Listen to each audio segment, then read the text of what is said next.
Acts chapter 9, you know the story. Saul of Tarsus had been making havoc of the church. And, of course, the disciples were scattered. The believers were scattered. They went as far as Antioch preaching the gospel.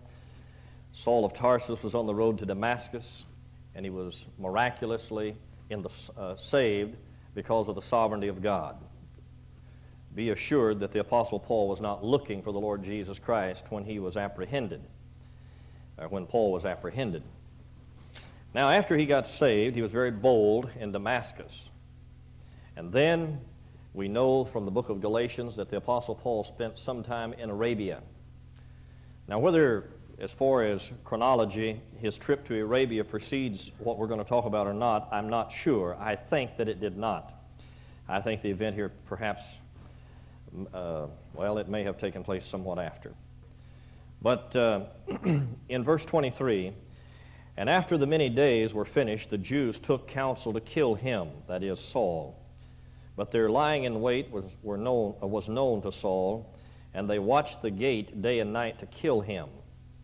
Then the disciples, that is, at Damascus, took him by night and let him down by the wall in a basket. And when Saul was come to Jerusalem, he essayed to join himself to the disciples. But they were all afraid of him and believed not that he was a disciple.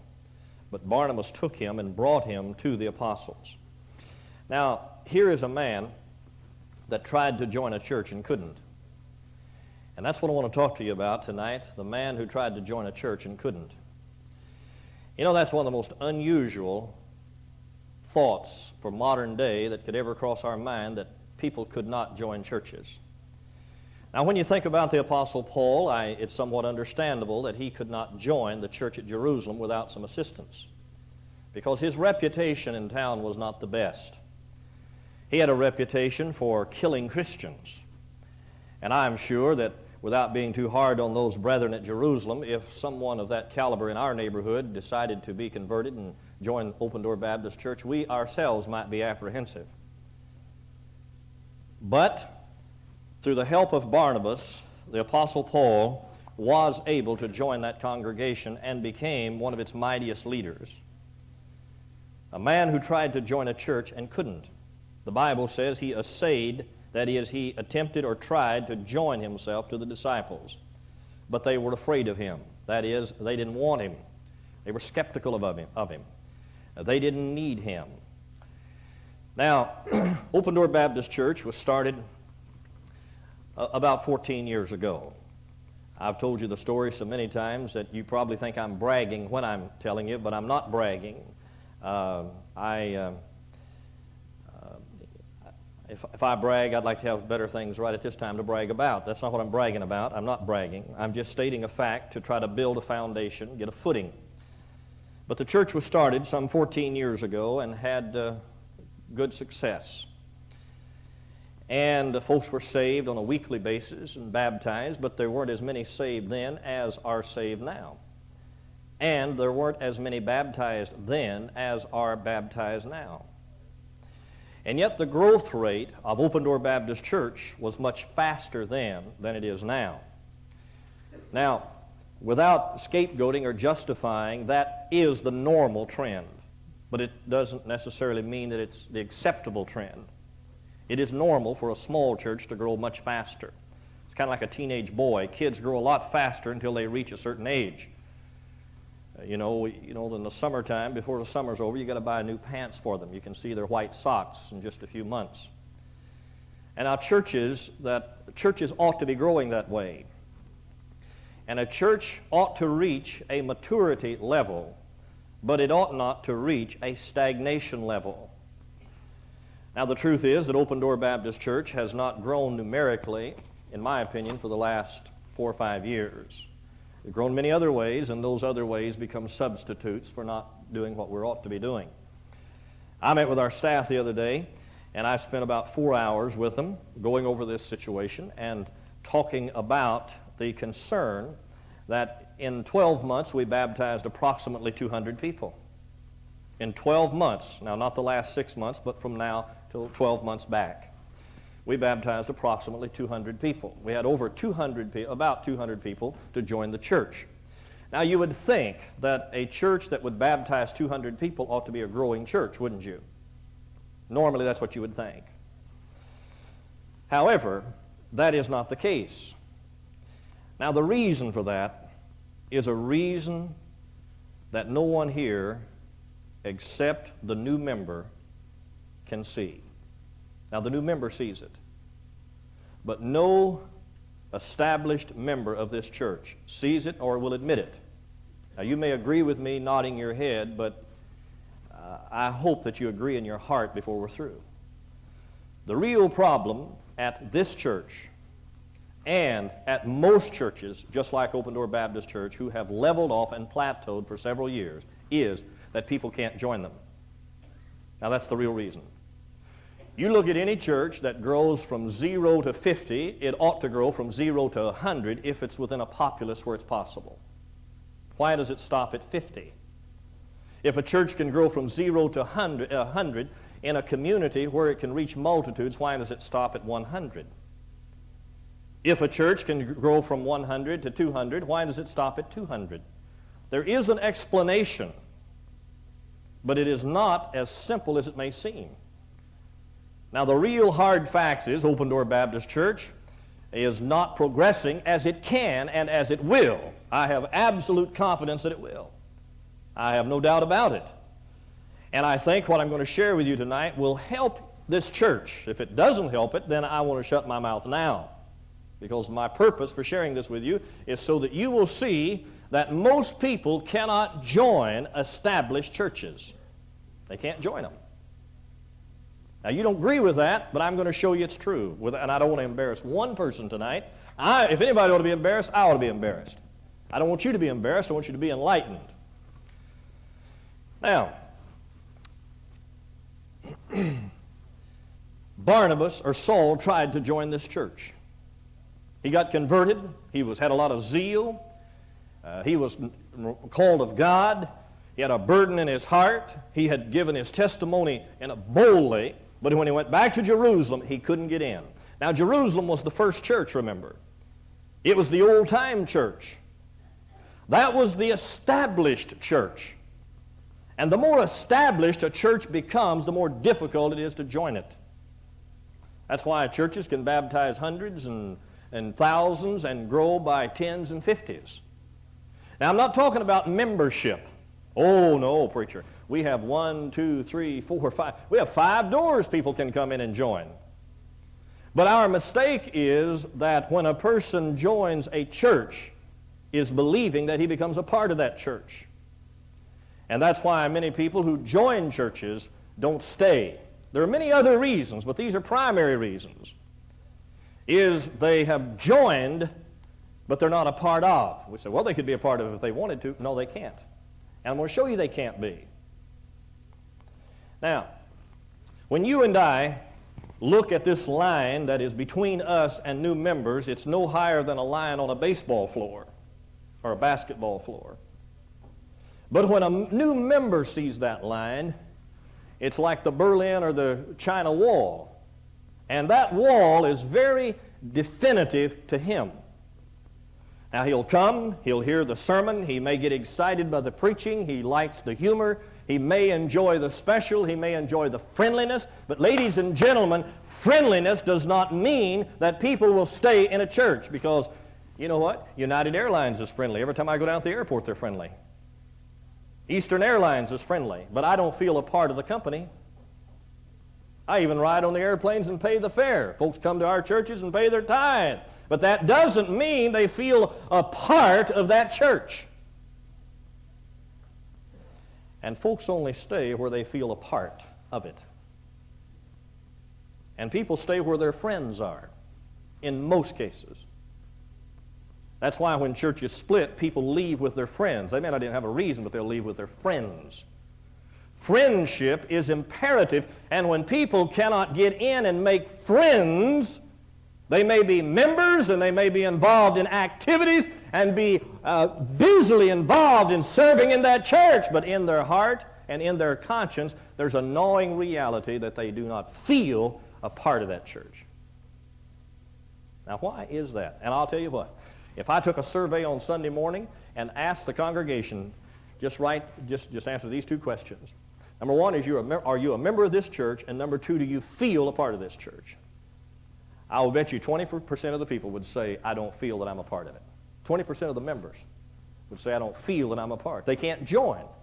Now they can join the membership. They can pay their tithe. They can work on the buses. They can work in the nursery. They can sing in the choir. But that doesn't mean, ladies and gentlemen, that folks feel that they're a part of the church. And our mistake, I believe, and when a church reaches a certain level, is trying to make people a part of a ministry without making them feel a part of the congregation. Now, Barnabas saved the day.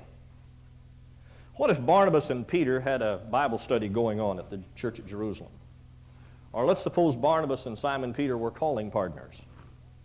Or let's suppose that Barnabas and his wife and Peter and his wife spent all their time having coffee together after church. Or let's suppose they played Monopoly together. Or let's suppose that they just did everything together. I wonder what would have happened to Paul.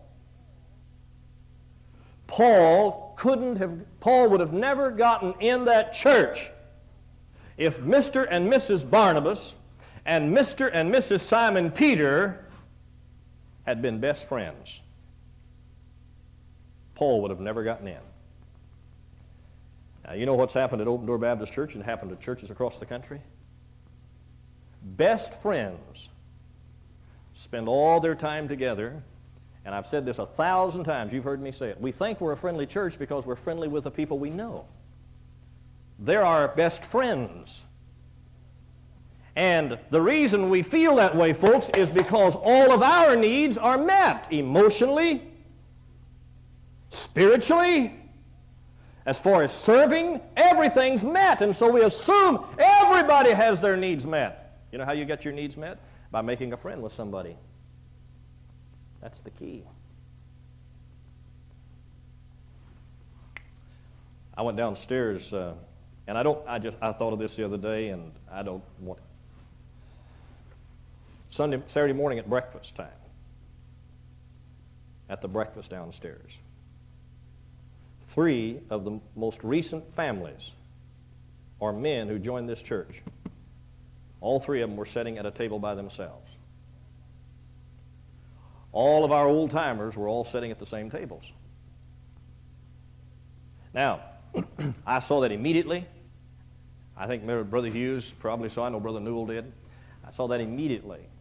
And it only amplifies what I'm saying right now. Now, we could never say, hey, if I'd have been sitting with Brother Hughes, you couldn't have accused him or me of being unfriendly. We were on friendly terms. We were having fellowship. And we could have stood up and give our testimony what a great fellowship time we had Saturday morning and been justified in our statements. Remember the line I talked about on the basketball floor? I would have said, what line are you talking about? What wall are you talking about? There's no wall. They could have joined us if they wanted to join us. No, they can't. You know why they can't join? On their side, there's a wall, and we build the wall. The thing is about building this wall is you don't even know you're building it.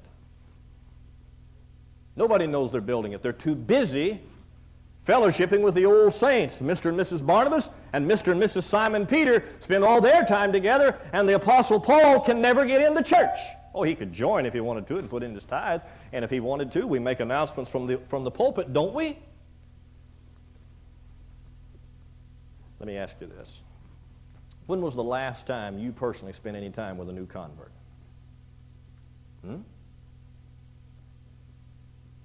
When was the last time you had a new family that joined this church out for lunch or out for coffee or out on the porch to talk?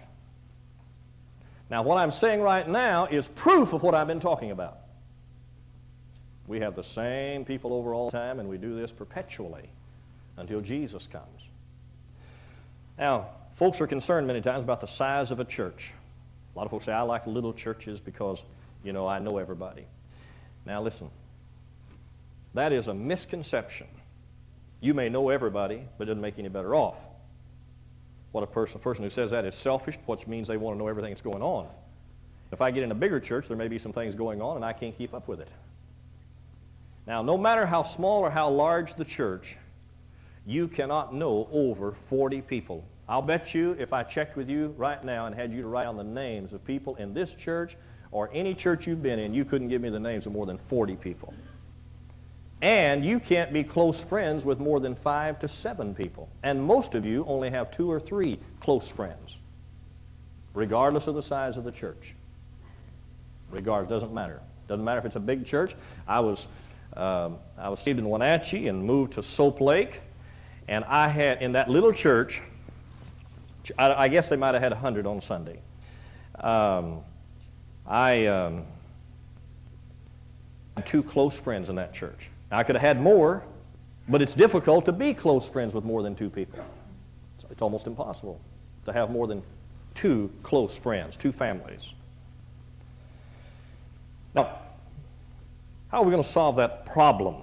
Because what happens is a church rises to a certain level. It can be 50 people, it can be 100 people, it can be 200 people, it can be 500 people, it can be 700 people, it can be 1,000 people, it can be 1,500 people, it can be 2,000 people. It doesn't matter. The problem is all the same. People come in, can't get in, so they go out. Now, there are other reasons people leave, but these are primary reasons, because they don't feel that they're a part of the church.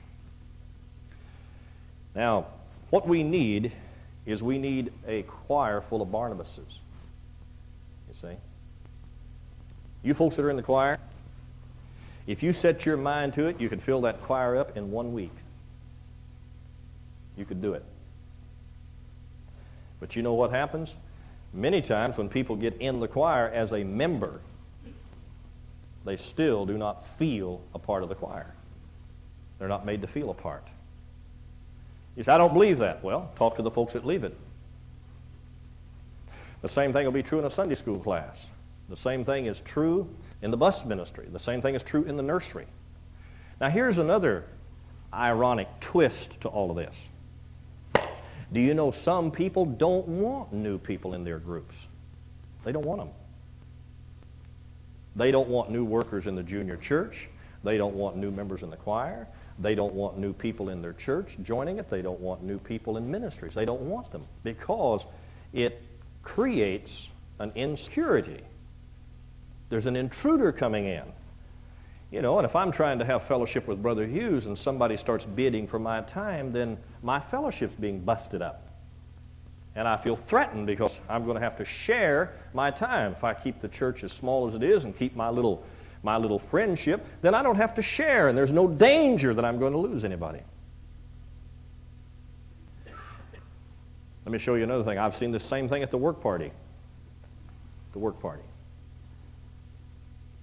I have watched the Barnabas and Simon Peter pair off together at the work party.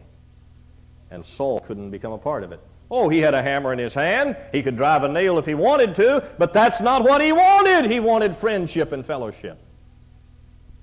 That's what he wanted. That's what he came down there for. These men don't come down just for breakfast. They come for friendship and fellowship. You say, well, I get mine. Why don't they get theirs? They can't. They can't get in. If you can imagine fellows out on a football field and they're all in a huddle except one fellow, the quarterback, he can't get in. They won't let him in the huddle. Say, well, he could if he wanted to. No, he can't. Not if he perceives that he's not wanted. If he perceives, feels that he's not wanted, he can't get in no matter how hard he tries. And so, Mr. and Mrs. Simon Peter and Mr. and Mrs. Barnabas spend their time together. And that's not bad that they spend that time together. It's just bad that their time together isolates everybody else. That's bad. It's bad Sunday school teachers isolate other teachers. It's bad that choir members isolate other choir members. Don't assume, folks, that because a person joins Open Door Baptist Church that that's the end. That's just the beginning. And people eventually, after a few weeks of being a member of Open Door Baptist Church, began to see reality. They assumed when they joined that they were going to be brought in and make a friendship. Now, I don't want us to think about Open Door Baptist Church as one big happy family. We're not all happy and we're not one big family, okay? Now, that's a misconception, because if we get a concept that's one big happy family, it's too big for a person to make a friendship. You know where you could make a friendship? In the deaf department, right over there, 3 or 4 people. You know where you could make a friendship? With these ladies that were painting signs down there on the floor, the way you ladies were doing the other day. It's one of the best ways to make friends. Working on a missionary board, that's how you build friendships. Working together.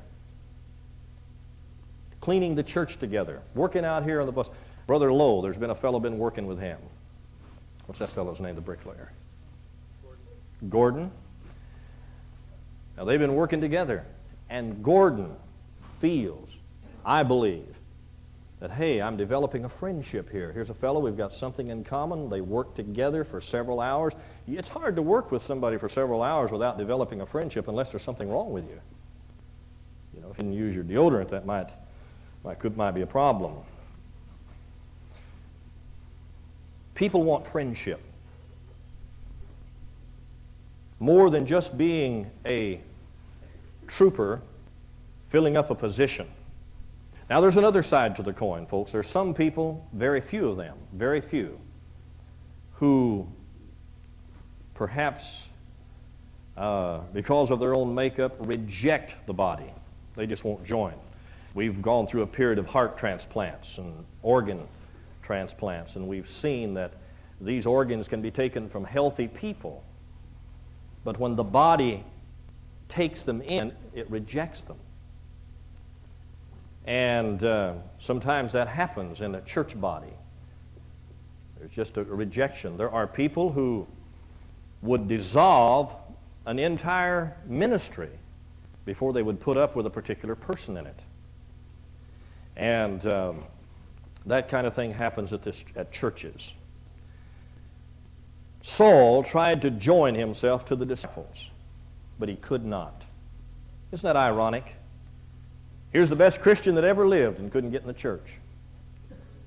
He wanted to join, had been miraculously converted. He had a testimony. He spoke boldly at Damascus. And when he went down to the church at Jerusalem, he couldn't join.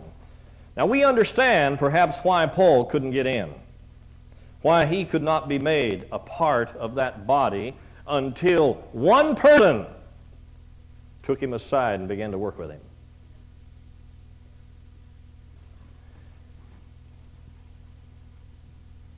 Who are you working with?